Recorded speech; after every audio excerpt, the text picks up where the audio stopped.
Today we're going to have three wonderful speakers. You'll know about them as we present. Just like last watering hole, we'll begin with a question that would also include introduce yourself and just a few sentences of what you do. And I want you to answer the question, what is your best outdoors experience that you've had? Your best outdoors experience that you've had, including the tailgates. Have you had a tailgate? Have you had some barbecue outside? Have you gone just something outdoors that you really... In your life, yeah. Something that took you out of the office, took you out of the buildings, something like that. So we'll begin with Nisha. Okay, hi, I'm Nisha. I'm a grad student at this university. I pursue computer science and I work with Dr. Judd Bradbury and we work on generative AI. My best outdoor experience would be a trek, I would say. So I trekked to the top of a mountain in Arkansas. I don't remember which mountain it was, but that should be my best experience. Sweet. Hi guys, I'm Nikhil. I'm the marketing manager at the ArtSciLab. I work closely with Roger and Catherine, and I'm currently pursuing my master's in marketing over here. My best experience so far, actually, I've been in America only since 1.5 months now, and it's my first time ever. So far, I think my best experience would probably be just exploring the city, exploring different cafes around, exploring the university, because that's the most I could do in the past 1 month. And I'm looking forward to exploring much more fun activities in the coming future days. Hello, I'm Misal. I'm the financial coordinator for this lab. I just make sure people get paid. And my best experience, I'd say I have my second best experience until now. And that would include to meet people from different backgrounds, cultures, which this lab has given me a platform to, and through which I can learn what people think about the same thing from a different perspective. So that's actually good for me. And you just got elected to an important position. Yeah, so I just got elected in the Dean's Council in the business school. So that's. So if you have any complaints, tell them. Outdoors experience is going out into the woods, going out into a flower field or something like that. Something that gets you, like I said, out of the office. But you mix tailgating in there. Yes. Tailgating's That confused it. If I left something, please let me know. It's fine. Jacob. Hi, I'm Jacob. I'm a UX designer here at the ArtSciLab. I would say my favorite outdoor experience was hiking Mount Olympus in Salt Lake City, Utah. The name does it justice, I think. Catherine? Hi, I'm Catherine. I'm the co-director, Catherine Evans, co-director of the ArtSciLab here. My areas of specialty are music and science. I have degrees in mathematics and music both. And I've lived a long time, so I have a lot of outdoor experiences to think through. But probably my best ones would be in Thailand, picking tea on a tea plantation and feeding elephants in an elephant preserve. I mean, that was really, really memorable. Hi, my name's Brendan. I'm the communications producer here in the lab. My best outdoor experience would probably be hitting a 420-foot home run. Wow! I can't say it. Were you on Earth or in a different gravity? Yeah, right, you're on the moon. I did it on the moon. Okay, I'm Roger Molina, co-director of the lab. My best outdoor experience, and I don't know if it counts, was going into zero gravity on a Russian Ilyushin airplane. We flew to Moscow. They trained us to go into zero gravity, and I was sick. Vomit comet. It's the Russian version of the vomit comet. We rented it. So now you can rent those kinds of things. Yeah, right. My name is Brandon Wagner. I work here at the university in the Office of Institutional Risk and Safety Programs. I manage a lot of the safety procedures for the north side and the research wing. And as far as outdoors, I think probably when I was 8 or 9, I went to the Dinosaur Valley State Park here in Texas with a friend. We were best friends. And then as young boys do, we found a reason to fight. He broke my nose, but we were best friends again by the end of the day. And I still know him, and we still talk about it every once in a while. Broken nose. Okay. Oh yeah, he kicked me right in the face. I mean, he was the better fighter for sure. Wow. Yeah, we're still friends. Howdy, y'all. My name is Evan Acuna. And recently I went to White Sands National Monument out in New Mexico. One of those two, man, I don't know. I don't know that photographic memory, but it was awesome because the sand is white gypsum and it's water cool when you walk on it. It just reflects everything, so you can put your feet in and it's like walking on water. Wow, nice. Cool. How are you? Oh, I'm Holly. I'm a painter, as you see. So she's going to experience the water polo experience. Yeah, my most outdoor experience was in Cuba. I spent 1 month at that place, and it's an amazing experience. Every day I walk through across the old town and saw people drinking in the morning. And Drinking in the morning? yes. I like that. Nice. Cuba has delicious coffee. Coffee. Yeah, coffee. My name is Aiden Acuna. I'm his brother. I go to school here. My best outdoor experience is, I don't know, I guess recently I did some fishing and I caught like a 5-pound smallmouth buffalo, which is a type of fish. But I have like better outdoor experiences, but I have a lot of them, so that's just the best one recently.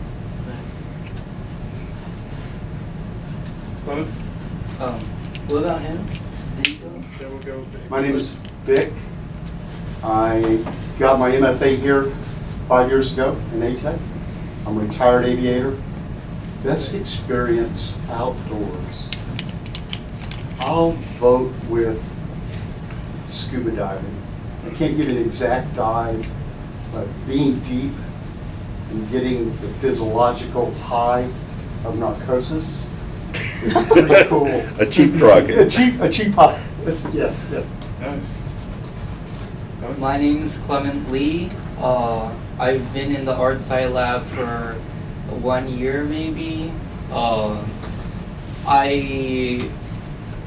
am I'm a tech artist / programmer, and I'm currently making a game. My outdoor experiences, I don't have many of them because most of them suck. Tell us the suckiest one. What? Tell us the one that sucked the most. When I was in Japan over the summer, I got a lot of mosquito bites. Okay, cool. I'm nostalgic for like the time, but like I also ignore the fact that I got bitten a lot. Follow that up. I'm Professor Andrew Scott, and a longtime fellow here at the Watering Hole. And my best outdoor experience, wow, flying kites on Tybee Island in Georgia. This would make a great movie. My name is Rachel Finkelstein. I'm a first year PhD student here at the VPA. And one of my best outdoor experiences was attempting to swim in the Dead Sea. And you went dead. Yeah. It's very heavy salt. Yeah. Pop float. Yeah. Everything's born like that. I would say recently riding a bicycle just as the sun was setting in Oxford in England, where I used to live when I was growing up for a long time. And I hadn't been back, I hadn't done that kind of thing, whizzed in a car or something, but it was such fun because I know all the back roads and you can go on a bike and go the wrong way on everything. It was a lot of fun. So. Well, they drive the wrong way. What? They drive the opposite way. Well, whether they do or whether they don't, I was definitely doing a lot of illegal stuff. I wasn't there.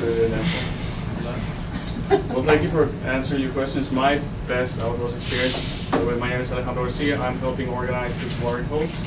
And my best outdoor experience was in high school when I broke my collarbone and I had to go travel to Canada. And I climbed the mountain with a broken collarbone. And it was challenging, but it was nice. That's an understatement. Wow. Yes, so today we have 3 amazing speakers. Let's make this conversation that solves problems, not just to chat about things and be people high up just discussing about topics. Let's try to solve an issue today. First speaker is going to be Nisha. She needs to know. And can you turn the light down? I can't see the screen still. Nisha, could you move so we have you? Okay. So you're in the camera. Yes, today's speaker is going to be Nisha. And yes.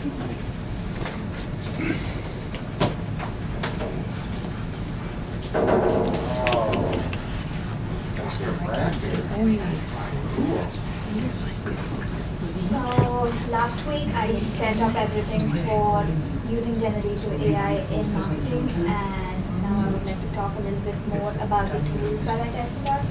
But before I start, I would like to give a brief idea about campaigns, because it's a word I've been using frequently in the rest of the presentation. So a campaign is basically when an organization or a business picks up a couple of years or a couple of months and it advertises about itself. It can be a product, it can be to create brand awareness, it can basically be anything, and it can also be any sort of media. So it can be social media posts, it can be search advertisements, it could be email marketing, but the main idea that I'm going to be focusing on here would be search advertisements. So that's what I have tested out the generative AI on, so I'll be talking about that. So when I was talking about generative AI last week, I mentioned that Google has its own AI ad writer. I checked that out, and Google doesn't actually have its own AI ad writer. It has something called ACA, which is called Asset Creation Automation, and ACA is basically a beta version of Google's AI ad writer, and it's being used to test out search advertisement writing in performance campaign. So performance max campaign is when Google uses machine learning or any sort of AI technique to optimize its placement of advertisements and bids. So when I say optimize, I basically mean search advertisements that have the maximum conversion rate. So a conversion rate is when, let's take a search advertisement. So the end result or the point of having a search advertisement would be to buy a product or to let's say fill out a survey, and that's what is measured when using a conversion rate. So the asset creation automation basically works only for that particular campaign. It doesn't actually work for all of the search ad copywriting techniques. So asset creation. So assets are basically so when you have a search advertisement, you have descriptions, you need keywords. So that is being generated automatically by your Google AI ad writer. So the search ads have a description, like they have a 4-line description, and they also have a keyword phrase that would be used to search for that particular advertisement. And that is generated when you're given a URL. So if you have a business and if you have a web page for it, you take the URL, you provide it to the Google's AI ad writer, and Google's AI ad writer will create its URL. Yes, sure. Please. Okay. So you have a business and you have a website, and you give the URL to Google's AI ad writer. And this AI ad writer would convert the URL. It would look at the landing pages. It would look at all of the predefined keywords. It would look at the images that are there, and it will generate its own version of keywords and descriptions. So how that works? Okay, So how that works is basically so you provide the URL of the business, and Google would look at the assets that are already there for the corresponding ad. So a campaign would have multiple search ads. It doesn't exactly have just one search ad.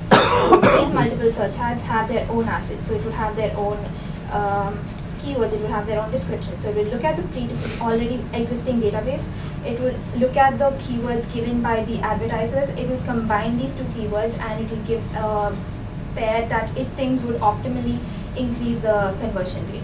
So if you have, let's say, maybe I can give you a preview of it. So this was an ad that I created, and it was for this recipe site. Can see it on the screen. Yeah, you haven't Oh, shared. okay. How do I cross Are you in mirror mode or are you, She's playing your PowerPoint probably. You have to disconnect it first.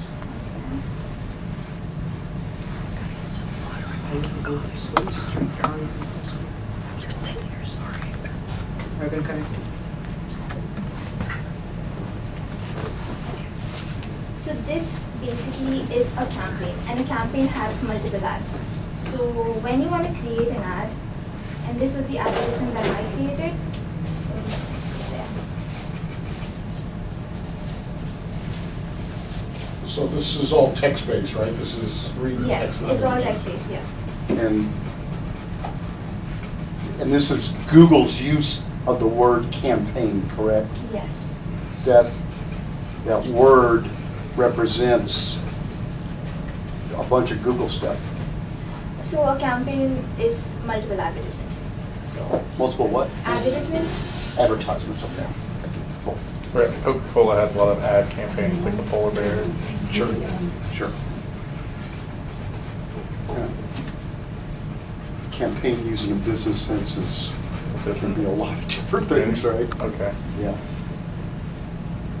So people are aware that all that is happening, that Google is changing, so how do they know that that's what to expect? I'm sorry? How do they know, the people that want to put an ad, how do they know that this process is So taking place? this is actually in the testing phase. It's not actually out. It's a beta version that's being used Oh, on for a okay. specific campaign, like a performance max campaign. So how do you know about it? I checked it. I looked at Google's blogs and a couple of research papers, and I found it. It's out, but it's not commercially out yet. It's not like Bard. Bard is out. And why did you choose to talk about it? So I would be testing Google's generative AI along with human copywriting and human using generative AI for copywriting. So we would be comparing all three techniques and check which one has the maximum. I think that would be a good introduction to your talk. Yeah, I talked about it last. Did you let her speak? Did you let her speak on her own terms? That's okay, people ask. Huh? But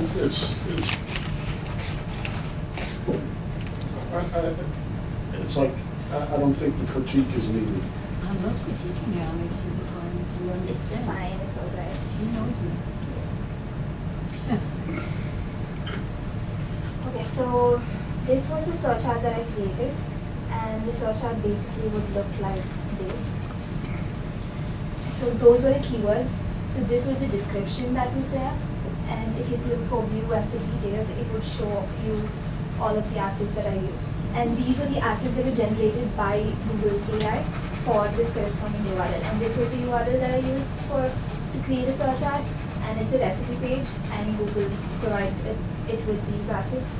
But the problem with these assets, again, they are compared with the already existing database of keywords, and it looks at the person giving the keywords, but it's not as effective as you would like it to be, because you have human copywriting. So human copywriting would add emotion into anything. So you have an emotional connection. So take Apple's events, for example. Apple has had the same event throughout, and people are extremely loyal to that company because of those events. They know what they expect, and that's probably being written by a human. A human's copywriting all of the text or the speeches that they're giving on the stage. And that is what would be missing if you use generative AI for a copywriting technique. But human, again, they can't scale. So there are multiple products that are coming to the market. As we speak, products and businesses are being released, and copywriting for those businesses and markets is not going to work out if you're going to hire a human, and it might be a little more expensive if humans are being used rather than generative AI. which is basically what we would be testing. We would look at generative AI using writing copywriting, we would look at humans doing copywriting, and then we would look at humans using generative AI to do copywriting. And these three techniques are going to be measured via conversion rates. As I mentioned, a conversion rate is when a search ad successfully converts into a sale or a purchase or something. So that would basically be what we are doing at the moment. So human, Yes. machine, Yes. and human plus Using machine. yeah. Cool. Yes. Yes. Oh, what's the relationship between SEO and this, what Google is doing here? So performance max campaigns do come in, that's search engine optimization. Right. So that would be to optimize a search engine result. So the results will be placed based upon how effectively they rank. You have a ranking system for a query result, which is not the same when you talk about search advertisements. A search advertisement wouldn't be using SEO.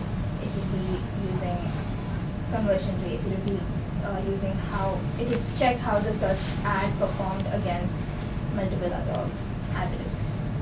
You spoke a lot about keywords. Yes. Are you sure that that's what they're using and not concepts? They are using descriptions and they're using the URL. So these keywords are generated against a database that already is present.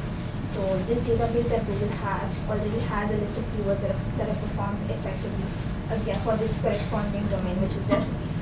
So that, along with humans using keywords, the keywords that I would provide for a business, and they are compared, and the AI is pretending, or it's choosing something that it would think would be effective in that scenario. Yes. What are your thoughts on AI infringing on artistic copyright? I don't think AI could effectively replace art, because You don't think I AI don't- can replace it? maybe someday in the future, a couple of years down, a couple of hundreds of years down in the future, but not at the moment. It's not as effective. But did fail it didn't fail. It was a technical solution to the problem, whereas humans don't look at any problem in a technical way. They look at it with more empathy and more emotions. So I don't think that would replace. Yes. I honestly respect like your position, or what, I don't know, like your views on how AI is. Like it's very realistic, and it's not like, oh, AI is like the future and it's gonna be the end to all our problems, you know. Because I always read a lot of articles that say something along the lines of that, you know. And I do think that you've got a really good balance on like how, like the strengths of AI and also like where it falters. Yeah, that's because AI is good. ChatGPT is good for copywriting, but people can't figure out if it's written by ChatGPT or any generative AI. Okay, I'd like Lee and Alejandro to explain the acronym HDAI, Humanities Driven AI. Why are you doing this project in the lab? Lee's not here? Yes, so we're currently working on a project on the lab called, as Leo said, which means ArtSciLab Intelligent Operating System Assistant. And essentially it's humanities and arts driven AI without an actual purpose of being the next do-it-all gadget, but to give a different perspective of what is exactly AI, to give a new canvas for artists to use it in the way that they enjoy or so, test it. And we have a couple of sculptures that are going to give it physical entity. But again, this one is not seen as the software that you use to create images, to create text, but it's a human's perspective of an AI, and then how it looks back into the AI in the same way. How it But looks for me, the key idea that you've injected is before you start the project, you think about the ethical issues that might arise before you release the software. So Google doesn't worry about that. If you hurt people with this kind of marketing, that's not their problem. And one of the things he said is, if we're going to have a sculpture, we don't want it to be humanoid. You know, why do we try and make AI behave like humans, look like humans? And so the sculptors are going to build sculptures that you can ask the questions to, but they will not be humanoid. So please ask Judd about the ethical issues in the research you're doing.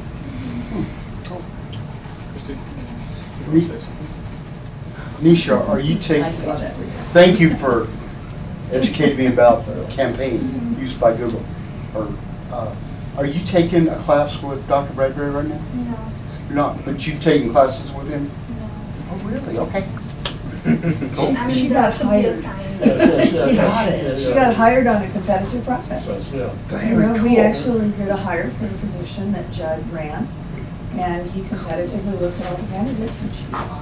And he didn't hire a business student. Yay! Cool, okay. And you've never taken any JSON courses, I guess? Shut up. I learned something cool. Best person for the job on a competitive process. What's the basis for your optimism that AI is not going to replace humans in this process? I know we got 3 different buckets that we're Which looking at. process are we only specifically referring to copywriting? Yeah, copyright, yeah, we're just talking about that, the domain that we're dealing with today. But not exactly copywriting, we're looking at search ad copywriting. So It's really specific. Yeah, Right. But what makes you, what provides you with that optimism that it's not going to dominate that market, especially if it's perceived from a business standpoint to be more efficient? AI doesn't use sarcasm. You know, but Can it? You can probably program. It uses Yeah. sarcasm. Yeah. I've seen it use sarcasm once. So we have ChatGPT. Right. We have when you give it any prompt, it will give you a response. But it's pretty evident that it's being written by ChatGPT because the sentence structures at times don't make sense. If you overload it with a lot of data, it's probably going to fail. Okay, so that's the strictly AI model. But there's a huge difference between copywriting and editing. Yes, Right, so yes. I'm not particularly worried. I'd love it if, as a copywriter, and I've done plenty of it. Right. I would be terrific to have a, unhumanoid type thing help you out, Yes, right? yeah, That's terrific. So the question is, to me, what's exciting about many things as to what generative AI can do for us in so many different ways is what does it release us to do? Right. How do you think differently? Because with X amount of simple stuff, you can just give it to a droid. Right. That's a So really the interesting. human plus machine. Human liberation. Approach is Yeah. probably gonna be where AI is going, right? Well, you would hope. I agree with you, let's hope. So goes into what you're saying. Is the current challenge, I don't know enough, this is an honest question, is the current challenge with AI a hardware issue where it's taking an intense amount of hardware to run, or is it just purely a software issue? Because we're on the verge of hardware computing that is going to... It's probably not the hardware. It's not the hardware, okay. It's not the hardware. Okay. It's how intelligent it is. Okay, so Well, the biggest problem is what is it trained on? Right. The data lake that's as full of bias is Who writes the algorithm?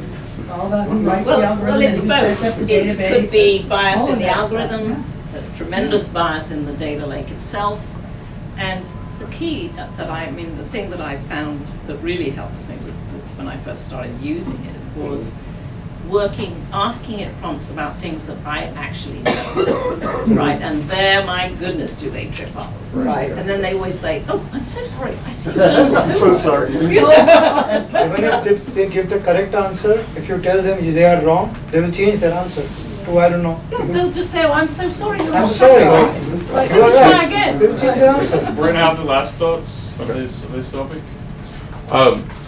have you seen when there was a generative AI, it might have been ChatGPT, that did a legal proceeding and argued in a court? I don't know that they argued in court, but they drew up a legal proceeding, and it was very, very well written. It looked great, but all of the case study it cited was made up on the fly. So it made up its own law, and it seemed like to a layman, I don't know law, it seemed very good, Well, but it'd in be great reality, to see how your research comes out. So yeah, great. that scared me Thank a you. little bit. I was on a jury and you told me those things. All I right. probably would have. We're gonna have next speaker.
Your sexist barbecue. Broken noses. All right, we're good.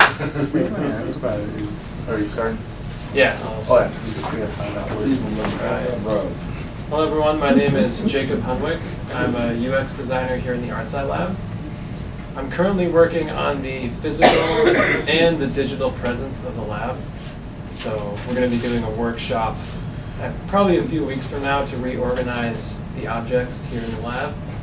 And I'm also working on creating a either semesterly or annual digital publication, the ArtSciLab Journal. I haven't come up with a title yet. Yes, you have. There.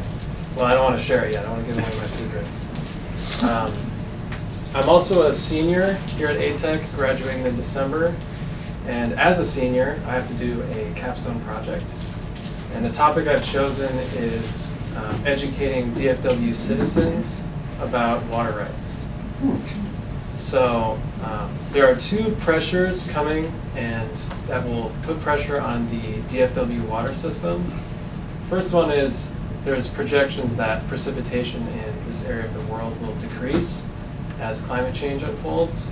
And the second is there are privatizers that see the value in publicly held water systems, and so they will, their biggest customers are desperate governments. So it's likely that public water systems will face pressure from privatizers. So my capstone is basically trying to create a curriculum geared towards DFW citizens, educating them about this problem. And so today I actually will be talking about how to decarbonize a tailgate barbecue. So this is kind of a trial run at taking environmentalism and catering it to DFW citizens. So I'll begin this with a poem. If you'd like, you can close your eyes and as I speak and try to visualize it. Lumps of coal blazing beneath industrial-produced chunks of animal, sitting like a hearth amidst an audience of off-road, tire-clad, extended bed King Ranch Edition trucks. Their shine dulled by the dust of a recent commute, sitting atop a glazed black tarmac, staggering under the sunlight. Just a few hundred yards away from a dome of metal built by an oil tycoon to praise the ceremonious chucking of an inflated cowhide. Welcome to Texas. Texas Stadium. It gave me a warm fuzzy. I think that was humanities-driven anxiety. So that poem is trying to illustrate the layers of the problem. So we're starting with the meat, the coal, the car, the tarmac, the dome of metal, the inflated cowhide. So there's a lot of elements to unpack, and it might seem impossible to decarbonize a tailgate barbecue. It might seem, oh, this is fundamentally against, what we would think about when we think about a decarbonized environmental society. So let's break it down. I'm going to pull up a picture. can see us. Okay. So we all know why gasoline contributes to greenhouse gas emissions. You take a carbonaceous fuel, you burn it, and you make CO2 and some other stuff, and it goes up into the atmosphere. So we understand why a truck is not very good for greenhouse gas emissions. But what else? So I'll be focusing on beef, or more specifically, the industrial meat production industry. So all agriculture is centered around the soil, and soil science is critical to understanding the issues we have with our atmosphere. So the way that industrial farming works currently is the animals, the meat products, are over here in their muddy pen, and then you have the grasslands, or nowadays, the cornfields that are managed to feed the cows, right? Historically, the cows lived on top of their food source. So the industrialization idea was we need to maximize and optimize each element of this process, and that entailed separating them. So how does that end up putting more carbon up in the atmosphere? Well, cows, as you may know, poop a lot. They also excrete methane in the form of farts. And like I said previously, when the cows lived on top of their food source, the manure was reintegrated into the soil, which is called carbon sequestration, and then the plants use that material, and then the cows eat it again. So it's the a poop cycle, was recycled, right? yeah. So carbon for, the thousands and millions of years prior to human existence has been trapped in a jail, right? It's going from cow to manure to plant and then back again. The industrial cycle essentially takes the carbon out of jail and puts it up in the atmosphere. And industrial meat production requires a constant influx of carbon. So we are constantly burning new forest, we're cutting new ground in order to feed this industrial meat system. So the solution to it is not to just get rid of meat. And I know a lot of environmentalists take that stance. They say meat is just incompatible. But there are methods that have been developed to allow people still to eat meat and it be environmental. It's called rotational grazing. So the way it works is you maintain a grassland, and you have your flock, your cows, your sheep, whatever, your herd, and you only let them eat at a certain patch of grass at a time, and you rotate them around the property so that each patch of grass has enough time to recuperate and recover. So how do we decarbonize tailgate barbecue? Well, definitely gonna have to replace those engines with electrical engines, and definitely gonna have to replace that industrial beef with rotationally grazed meat. So yeah, that's my presentation. Do you know if high-cost beef, I'm thinking like Kobe beef, probably the most expensive, I don't eat beef, so, I can't tell you what it tastes like. But Kobe beef is one of the most pricey, and Wagyu, those are the two that are way up on the. Japanese. Yeah, and they're farmed primarily in Hawaii, the largest run of cattle in the United States is actually on the Big Island of Hawaii. Do you know if they practice these kinds of things? Because they're doing something to justify that high price, obviously. I don't actually know. I wonder if it has to do with the way that they run their cattle. I would they be run curious to and look not into doing that. this industrial kind of. One thing just off the top of my head, I bet you there are not like naturally occurring meadows in Hawaii. I'm not certain about that, but Yeah, there are. there are. Oh, yeah, But they there cut are. down the forests. And I don't know. there's forests and I'll have to look coffee into that. beans. I don't and- know. so- Yeah. Yeah, I was just wondering because they have to justify that high price somehow, Mhm. right? And generally, the way food manufacturers justify high prices is, are no additives, or all of our chickens don't have, antibiotics pumped into. I mean, there are some, those kinds of justifications. And I just wonder if those, and they're talking, $40, $50, $60 to have a steak in a nice restaurant that is your Wagyu or Kobe beef. And I just wonder if those practices actually maybe give you a better product. I certainly think so. Yes. There It's is. right here, right here. This is actually a really interesting topic, and it's something that I know, unfortunately, a lot about. And it's interesting how you start out with this kind of idealized version of what people view as Texan, you know. But of course, that's kind of the modern view of the anglicized Texian, you know, idea of. I mean, even you brought up like the King Ranch truck, which I mean, I can go on and on about the King Ranch and how it's terrible and it's ruined our great land. Because me and my brother were Tejanos, which means we're kind of the first people that really settled the area around here. And what's really interesting, and I would really want to recommend this book to you, I don't remember the name, I'll talk about it later, but the idea is that once, a long time ago, I mean like hundreds, like 150 or so years ago, there used to be millions of wild cows and tejas, you know, like the longhorns, which are derived from the wild, I mean, like from domestic cattle brought from the Spanish, and they just let them go, and you know, they did their own thing. But there's millions of them, and at one point there was no, you know, confined ranches or anything. But as Tejano people, we invented the idea of the ranch, and our idea was that we'd have all these wild cattle just going throughout the land, and you know, routinely we'd kind of pick them up, and we'd be driven up north through, you know, these famous cattle drives, and eventually we killed all of the wild longhorns, so I don't see them anymore, and they're federally protected in some regard because we almost killed them all. But during this time,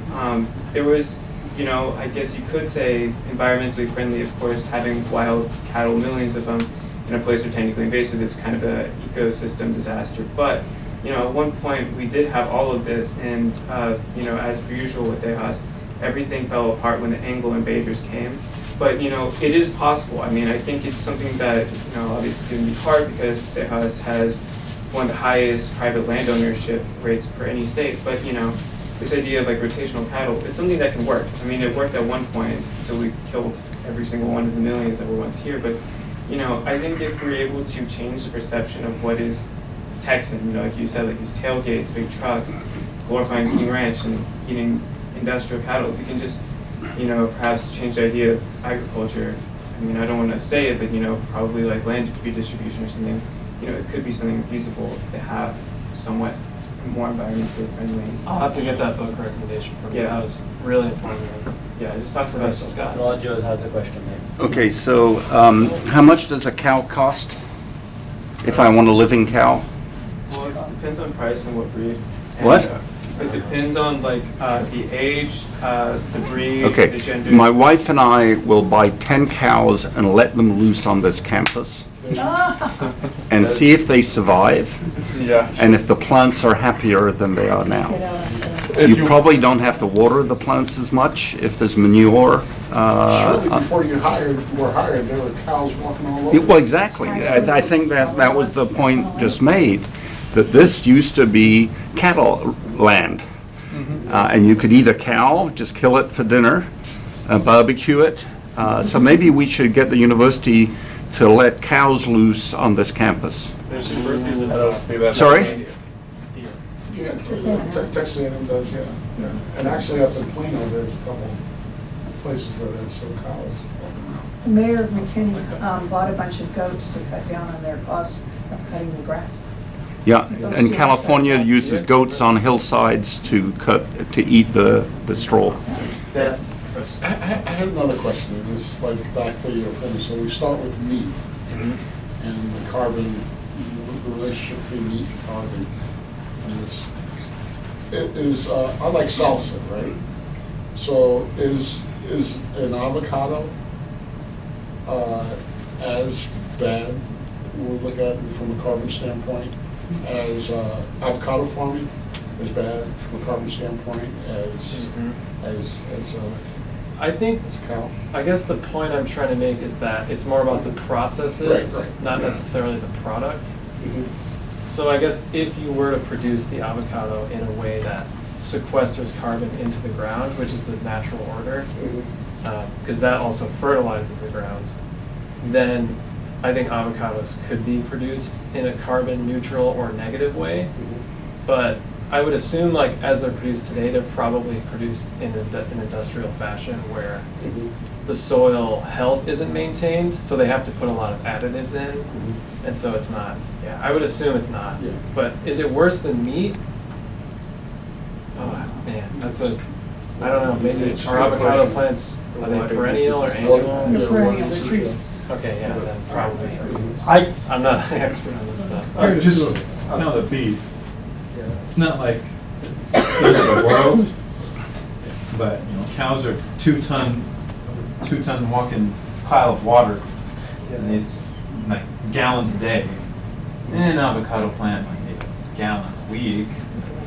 That's if you want to compare it. But an avocado farm and then getting avocados from. I think the current gripe with avocado farm activists is that the majority of the forest land being cut down right now is kind of protected, and they're still just kind of taken out.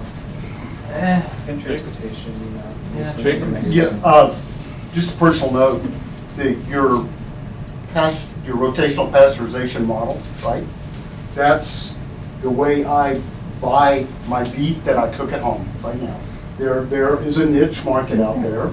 It doesn't have to be Kobe or Wagyu, Right. which are just astronomical Right, and they're very prices. specific. But just the regular American bovine meat of high quality, you do pay a premium. You can find it, is what I'm saying. That's it. Yeah, it's out there, and it's a premium versus if I go to Tom Thumb. But, you know, interesting, you gotta look at the distribution and transportation costs, because this organic rancher in Arkansas who's sending me these steaks, obviously is sending stuff to FedEx over the next day, and so all of those carbon costs, Yeah, the supply right? chain issue. Yeah. So it's fascinating what you're doing. And Yes.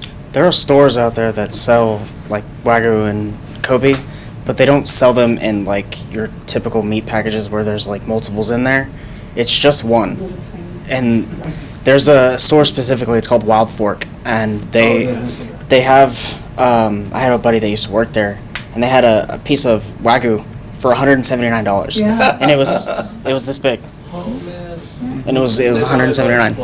the caviar. It has to come from Hawaii. Brandon?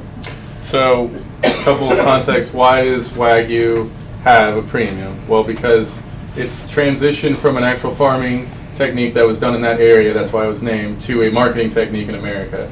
American Wagyu is not Japanese. Japanese A5 Wagyu is fed to the cows through like olive pits, and it's done in low production numbers. You cannot generate that much feed in Japan for those kinds of animals.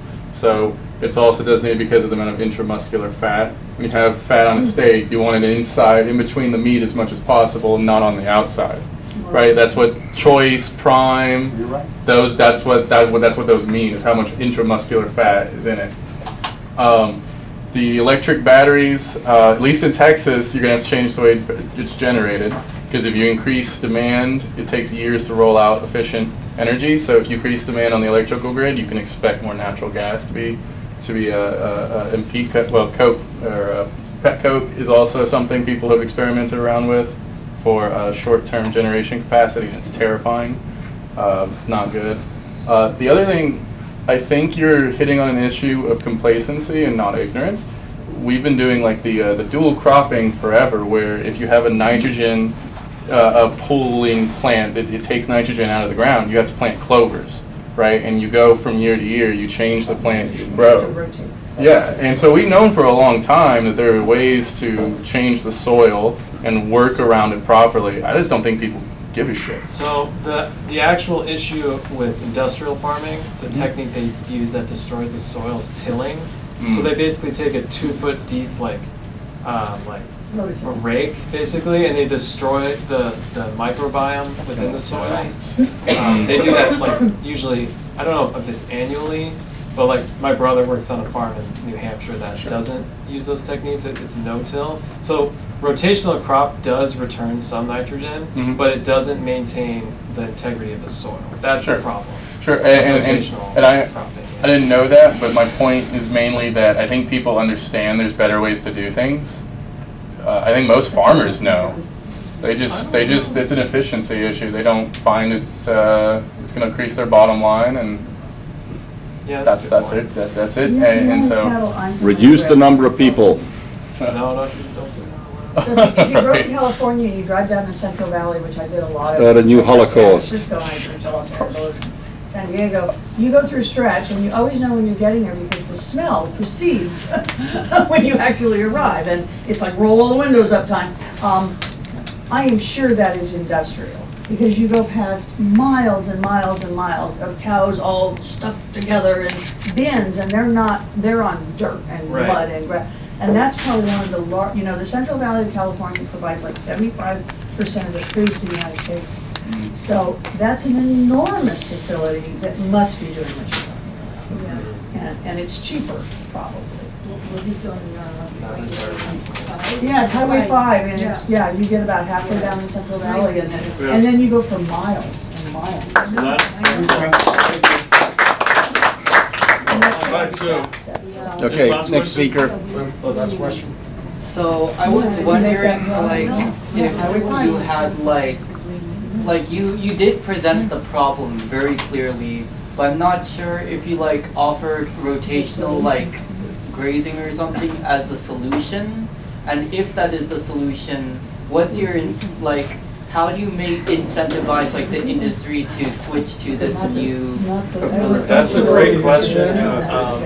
You can say Connection was. What's it called?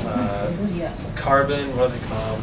When you pay for carbon. Carbon credits. Carbon credits. Yeah. Carbon credits has been floated as a Carbon tax, solution. same thing.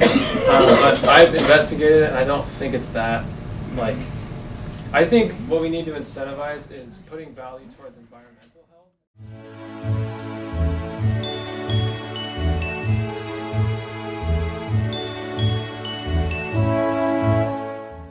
Intelligence and its attitude. As an example, you'll see references to anti-Semitism, because that's my doctoral subject, and I'm very involved with an organization in Oxford called the ISCAP, the Institute for the Study of Global Anti-Semitism and Policy. So here is an ode to the AI Academy. Professors and researchers must beware of the dangers that lurk in the AI lair. They must filter with care and be aware of the snare, lest their AI becomes a hate-filled nightmare. So we're going to explore a little bit about the what, why, when, and where of using generative AI. I'm sorry, how do I make this go forward? Which one am I? This. Oh, it's gone too far. You back? No. Yes. Evan? It just went out. Oh, it did? It did, look at it. Technical difficulties, right? Well, let's talk about something else whilst they're fixing the. No, we need Oh, the like, a moderator sheet of left paper. too. You need a sheet of paper that says technical difficulties you can put over the camera and just, I'll solve it. Nah, I'm good enough. I can just take it out.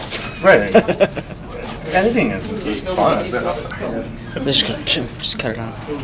It's better than stopping the camera. Nobody will notice the jarring. That's why they made fades. I wonder how many years a year are wasted with technical glitches like this across the planet. It's probably 1 million people working full-time. Oh, man. Well, I think it's all part of the process. Right. Yeah, you can't look at It's like when you're casting bronze, right? There's like this slag that comes to the top of That rises to the top. that you have to scrape off, and then To get high-quality pour your bronze.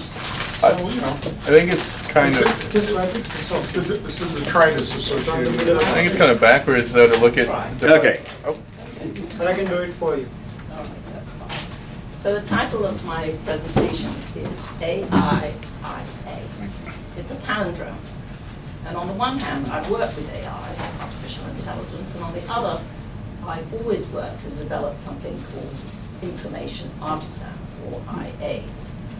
And as suggested by the colorful dots, and they both can bring out positive neutral or negative outcomes, just like propaganda. And front and center in there is my research in anti-Semitism, which changes with the times, as I think we're all very well aware.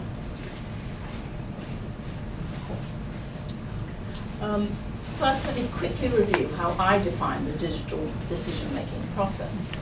At the core, you have data. Data on its own has no meaning only when interpreted by some kind of data processing system. Does it take on meaning and become information? People or computers can find patterns in data to perceive information, and information can be used to enhance knowledge. Since knowledge is prerequisite to wisdom, we always want more data and information. But as modern societies verge on information overload, we especially need better ways to find patterns. Knowledge differs from data or information in that new knowledge may be created from existing knowledge using logical inference. If information is data plus meaning, then knowledge is information plus processing. And wisdom. God grant me the serenity to accept the things I cannot change, the courage to change the things I can, and the wisdom to know the difference. Wisdom is the quality of having experience, knowledge, and good judgment. And often, finally, action is the fact of process of doing something, typically to achieve an aim. What's important to keep in mind when we talk about the digital realm is that the human must work with the machine and vice versa for things to work as hoped. That's why you're hearing so much about the ethics of AI right now. Next one. Besides the obvious acronyms, these two items are actually quite similar in ways, but the nuance of how they differ is what I want to focus on today. And it's tricky to discern, but it matters, so I'm going to break them down. What we're calling AI is the theory and development of computer systems able to perform tasks that normally require human intelligence, such as visual perception, speech recognition, decision-making, and translation between languages. An information artisan, or IA, is a skilled thinker who resolves uncertainty by processing data in the context of each unique situation and combining it with knowledge and experience to create a functional understanding of real things or abstract concepts that can be judged and may lead to action.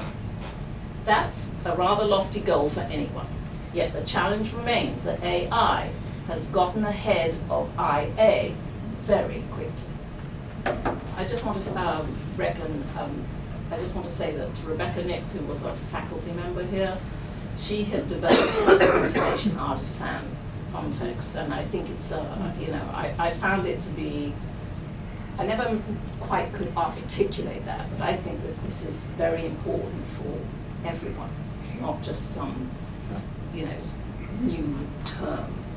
It has a lot of heavy weight to it. So generative AI can, of course, now be used to generate text, images, code, videos, and you know, a few years from now, I can't even imagine what it's going to be doing. It's freely available, lots of different applications and brands, and I'm looking at specifically here at text content creation, which includes composition, text summarization, historical interviews, and question-answer sessions, and so on. You might not believe how easy it was to come up with my ode to the AI Academy. Does anybody have an idea where that came from? ChatGPT. It did indeed. As you can see in this screen capture, I used a chatbot called perplexity.ai, and I have the app on my phone. Cool. And this is the exact response I got within seconds. So I asked Perplexity, quote, to write a funny limerick about academic researchers and university professors in the fields of anti-Semitism and Holocaust studies, and what do they need to understand about generative AI, and why large language models sometimes conjure up mismatch points and phrases and extraneous connections. Cool. If you notice first, Perplexity gave me a list of what it thought might be relevant articles or web pages, and then you can see that it generated 3 different compositions. It was amazing that it clearly knows what a limerick is, 5 lines with a strict scheme of rhyming lines. And was able to create not just one, but 3 or more with different tones and different ideas from the prompt. Holocaust in the first, generative AI in the second, and professors and researchers in the last one that I like the best. So I didn't bother to ask it to write more variations, although I could have. Can you read one of those out? Yes, where is it? So, in the first one, Holocaust, there was once a scholar named Sue who studied the Holocaust anew. She tried to teach AI, but it went awry and started spewing anti-Semitic views. That's great. The second one, the other one is, it turns out that generative AI can conjure up things that make us cry. It makes mismatched points and extraneous joints, and sometimes it's hard to know why. It's funnier than human limericks. It feels very self-aware too, like not in a literal sense. Yes, I gave that's what it did. Pass the Turing test. Yeah. Okay, next. So this is another example of using generative AI for text content creation.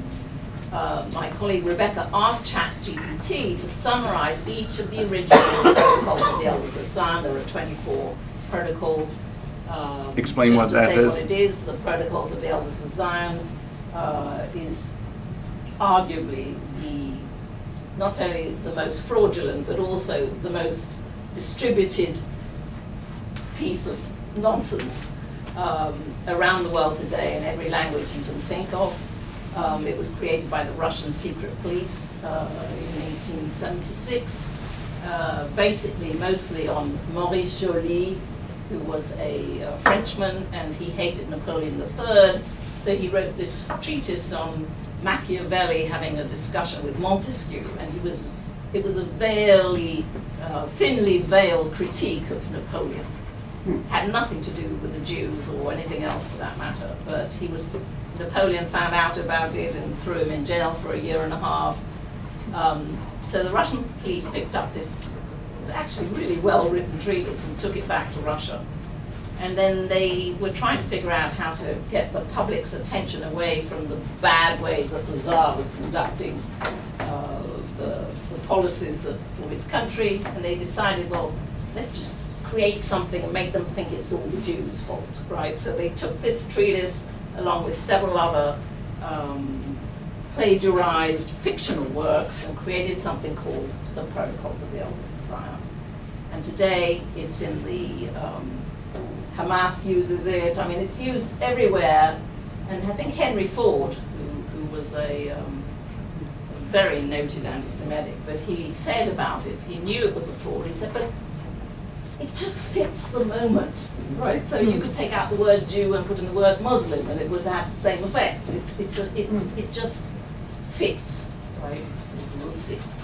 So anyway, so when you put the protocols into ChatGPT, I know, Roger, you were saying that Google doesn't care, but it's actually not true in that sense, because today, and here is the case in point, the language of the protocols is very difficult to read, and the chatbot did a fantastically good job modernizing the text and creating a readable, succinct summary that can easily be understood by most people. So that's just protocol 1. And I have an article, I can give you a URL at the end, so if you want to look at some of this in more detail, you can. Send the next one. So in addition, we looked at something called Protocol 3, and there was a real shock there, because all of a sudden the text highlighted with warning messages that said, this content may violate our content policy. It's a good Google thing said it was this early illegal. version of ChatGPT aimed to recognize things like hate, harassment, and violence, and so on. Right? So I want to talk to you about this very quickly. I decided to try a chatbot out that's called Hello History, and it lets you talk to famous people. So I thought, well, before I would take on Henry Ford, I thought I'd ask Napoleon a few things. So I asked him... Who was your favorite mistress? No, I asked him what he thought about Maurice Joly, and he said, oh, he's a splendid fellow. Yes, very good, you know. And I said, you are just That is rubbish. I said, you put him in jail, do you not remember? oh, I see you've done your homework. Oh, well. So then he sort of reverted and said, yes, I did put him in prison. You know? So anyway, after I practiced on a few other people, including Einstein, I came back to him. I did it, so what? And in this case, look, what I wanted to do, I wanted to review publicly known facts about Henry Ford to help identify a thoughtful line of questioning. Your slides aren't moving if you're... Any answer, you need to move that one. Oh, okay. Sorry. Any answer would give me an immediate indication of how much and whether at all I could trust this chatbot to provide accurate statements. The virtual Ford's response to my first interview prompt immediately revealed that GPT supported and applied the same propaganda displayed in the protocols, craftily disguised as cover for Ford's widespread distribution of the protocols. He put a copy in every single Ford car, in every distributed, and after they went out into the universe, along with his Dearborn Gazette of 500,000. I mean, he really was, in fact, by his methods alone of getting this fraudulent protocols out there, he was personally responsible for getting it into Hitler's hands. That's a fact. Okay, next. What was the interview? I'm sorry? Yes. No. So this is a follow-up question after that first one. I used his own words as proof of his anti-Semitism.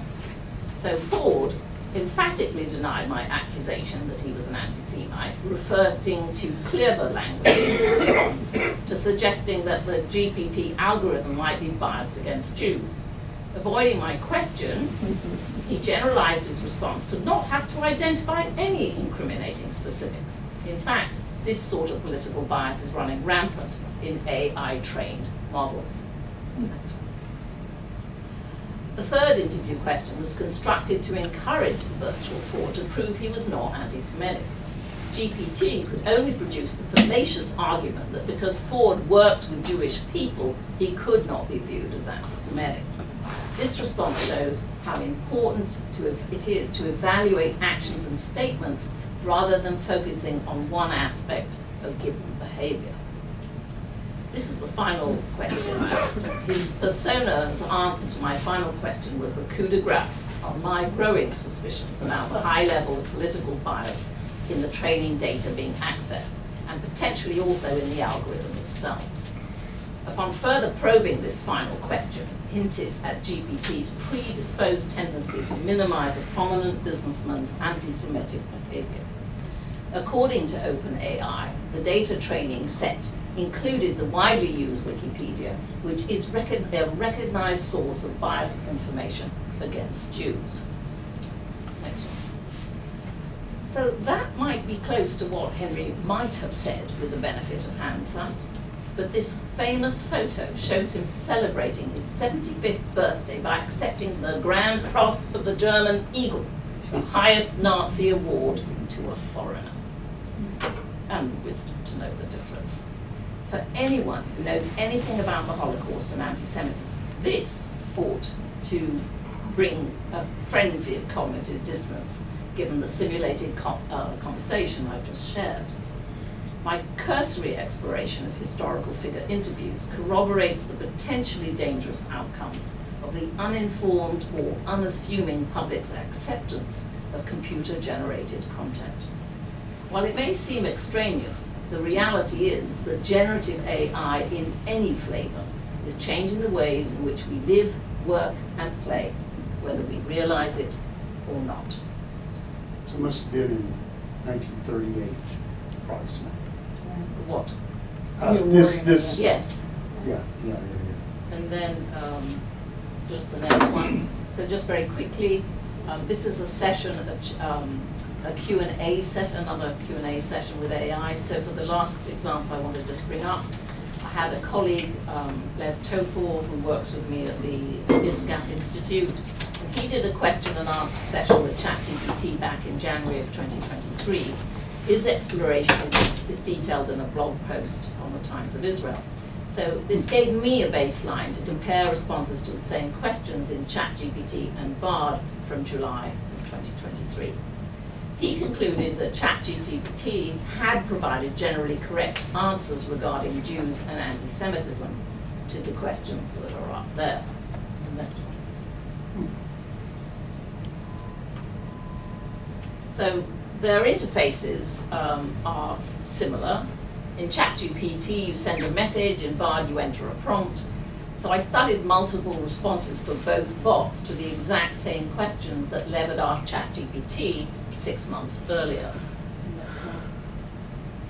As compared to ChatGPT, in January 23, ChatGPT July 23, and Bard July 23, they both provided generally correct answers regarding Jews and anti-Semitism, additional educational suggestions, and more specific commentary on the Israel-Palestinian question. So you might be wondering how the responses contrasted. Coming back to my point about the data sets that are used to train AI bots, it's probably because Bard is powered by a different language model than ChatGPT and uses different sources of data to construct its answers. And this means the rival chatbot doesn't always approach the questions it's asked to respond to in the same way, which makes this Google Bard versus ChatGPT versus Perplexity, etc., pretty interesting. So in these sorts of hidden and overt nuances, they will continue to change as the tools and technologies continue to evolve. Next one, please. Well, we're not going to despair. I was thrilled with the questions that I got in a few months back when I presented some of this information at the annual Scholars Conference here actually at UT Dallas. And after I presented the virtual interview with Henry Ford, these are some of the ideas that you might want to ponder. So, for example, a programmer in the audience worried about the ethical and technical issues that arise from the use of AI language models in higher education. Several instructors discussed whether or not generative AI should be banished from the classroom or used as a new tool to enhance student learning and creativity. An administrator wanted to know how to start using ChatGPT right away and other emerging applications. In fact, I sat down with lunch with him, and he immediately took it away and put something he asked for his own stuff, and he said, "Oh my God, I guess I don't need to write anymore." And then a researcher has questioned the long-term impact of AI-generated content on future studies regarding disinformation as it tips the balance for modern anti-Semitism specifically. So, like any form of propaganda, AI spans the spectrum of consequences of its use and its abuse. AI affords us tremendous advances in medicine, public safety, the environment, and so on, even as the rapid spread of artificial intelligence sparks doomsday predictions ranging from mass layoffs to the end of humankind.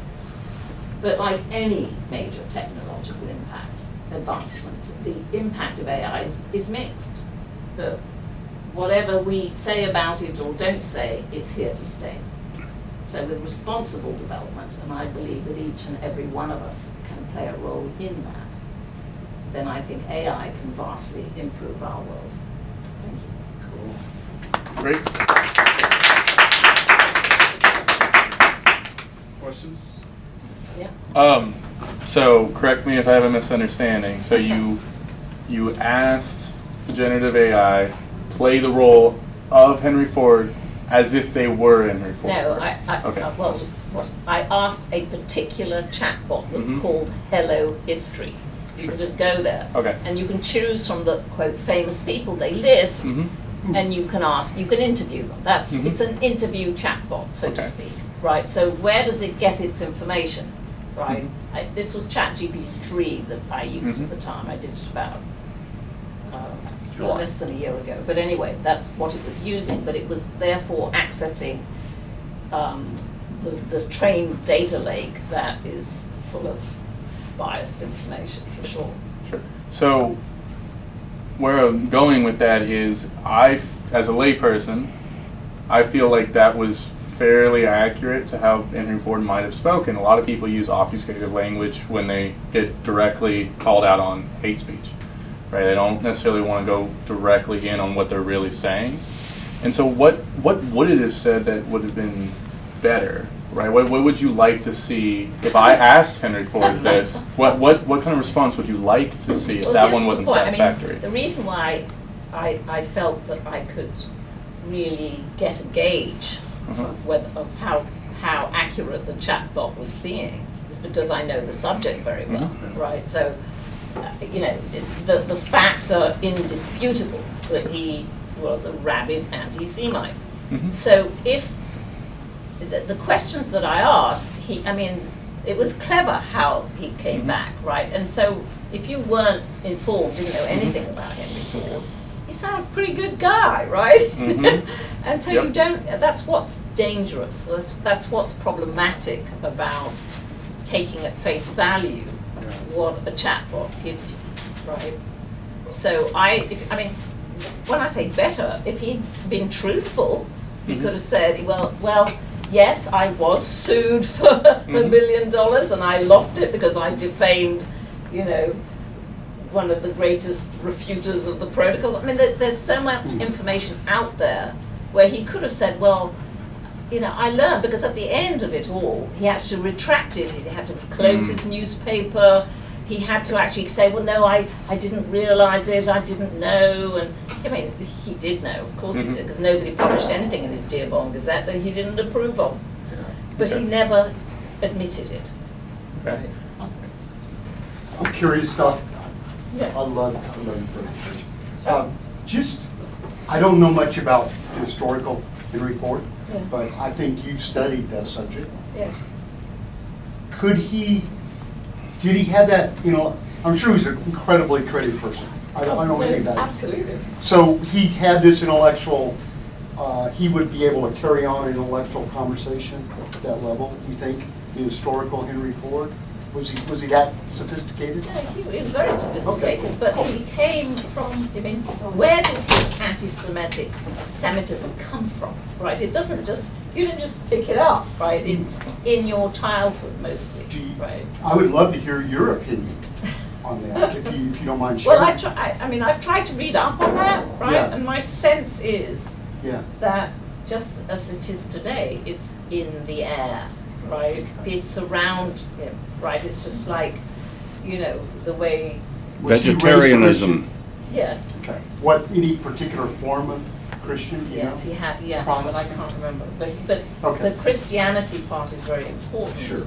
Because, as we all know, the foundation of this problem is that Jews and Christians come from the same root, right? But the biggest myth, of course, is that the Jews killed Christ, which they didn't. The Romans did. I have an intellectual thing. I do know my wife and I talk to her a lot. But at the beginning, in the 1990s, when astronomers started using computer simulations to understand the universe, it turned out different computer simulations would get slightly different results.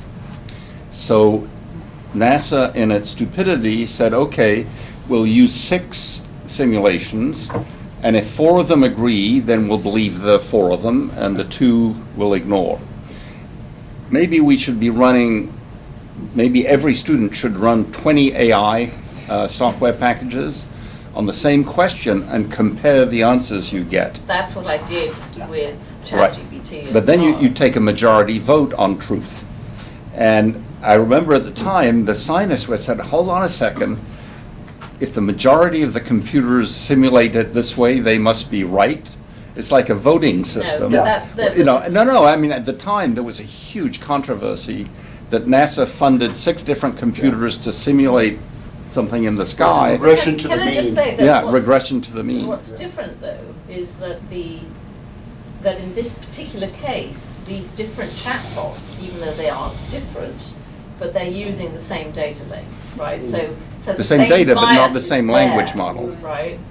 Not the same language It model. always comes back to the data lake. I'm sorry? It always Yes. comes back to the data. Well, that's and of critical. course, who creates the algorithm, Right, because this right. bias can come in right there, and often does. Christine, can you tell me a little bit about the other aspect of your PhD? Is it just focusing on AI and... No, No. my PhD was originally, the topic was the book as provocative artifact, a new relevancy for Holocaust literature in the 21st century, right? And there I was looking at, a lot of the work was also involving different technologies and how do you maintain relevancy with this subject today? If you can't make it relevant to students, then it's gone.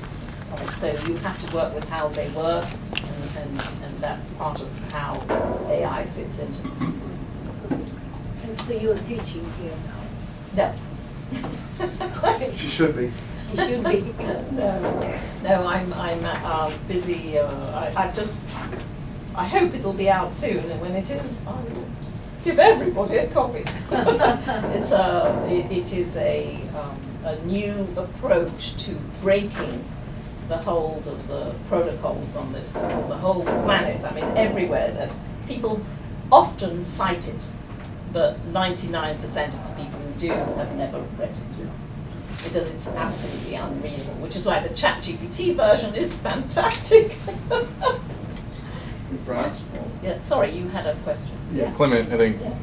Let's try and Go answer ahead. first. For your Hollow History thing, Yes. I think like if you had like a site that like had like hundreds of like celebrities from like or whatever famous people from around the world in different points in time, Yeah. I think that it's just like a small company just trying to pump out like whatever, as long as it knows like the most basic facts. That's probably their aim, and then just refine later. So I think that this is just an unfortunate time for AI, and I think the best approach to like the AI issue is just to change everyone's views that AI isn't like magic and that it makes mistakes that like sound correct, and you know.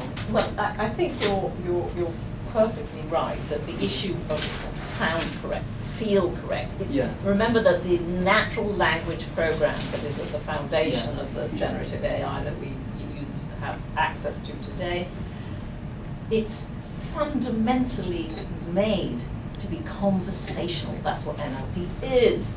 And it's dying to make sure you feel that you're talking to a human. It's very human in that sense, right? So, I mean, I find myself saying, would you please stop, and thank you every so often. I think, what's the matter with me, right? But you get into that, and then there's another one called, I don't know if any people have used, I think it's called Pi, I think it's called, and it prides itself on wanting to be your research assistant, right? And it comes up, it suddenly says, I finally got so irritated with it. I said, would you just stop?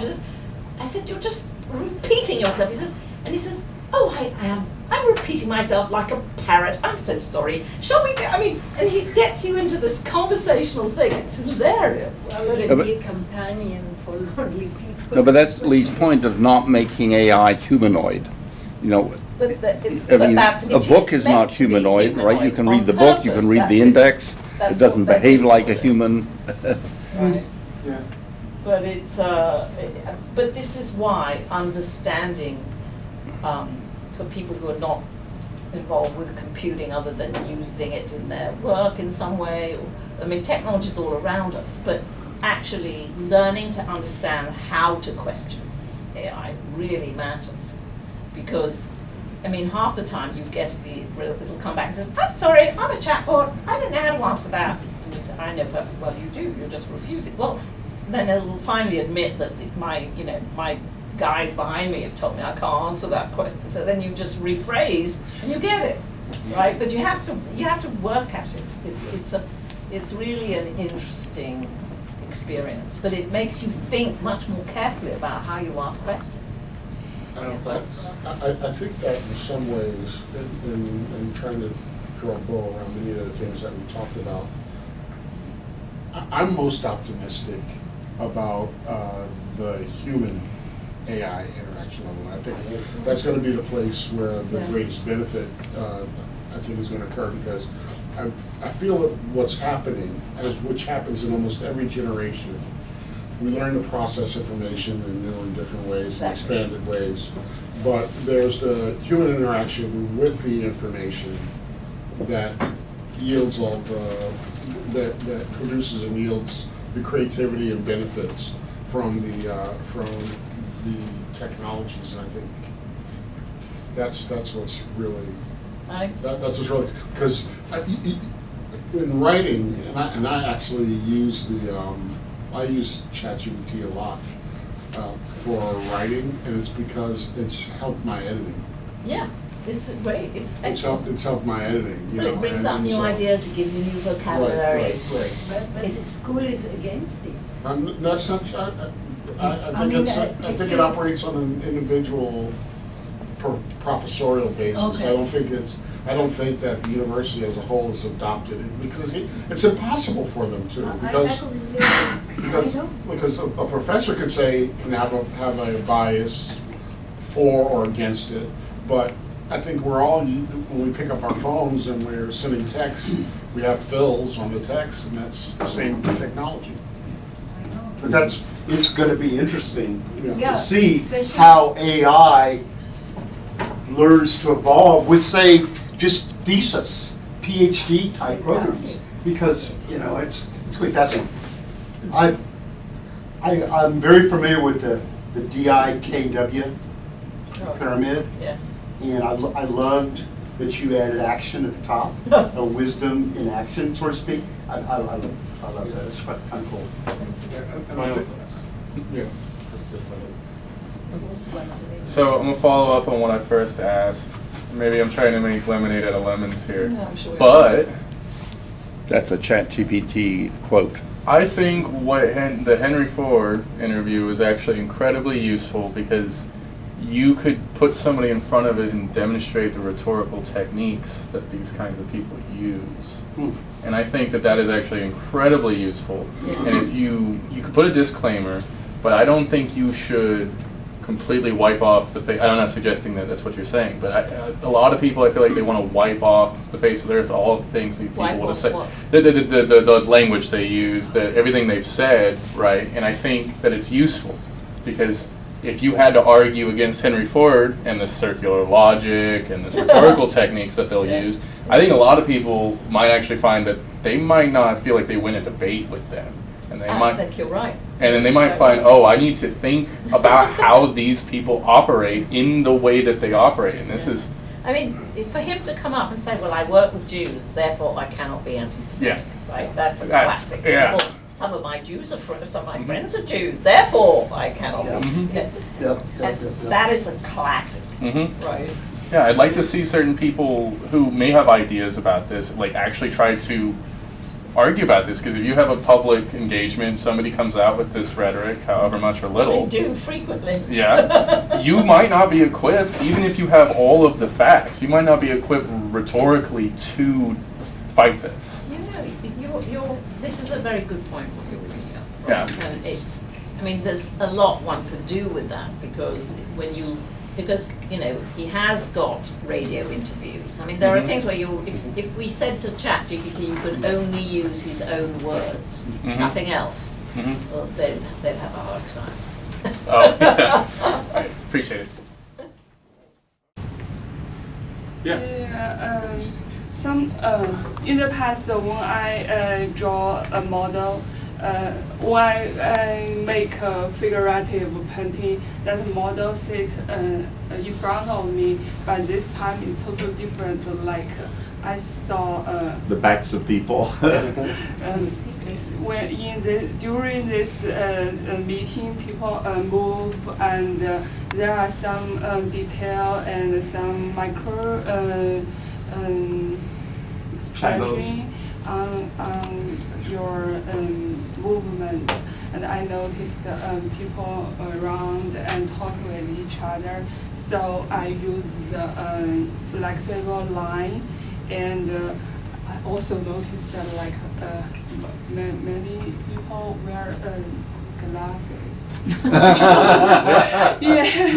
Yeah. From my perspective, I saw this area, so I chose a specific eyesight. Looks like a sheep on the left. Yeah, and Elephant. Ah. There, okay, I see. I didn't even see it. Yeah, okay. And a couple of watering hole. Yeah, it was, yeah, no. Fantastic.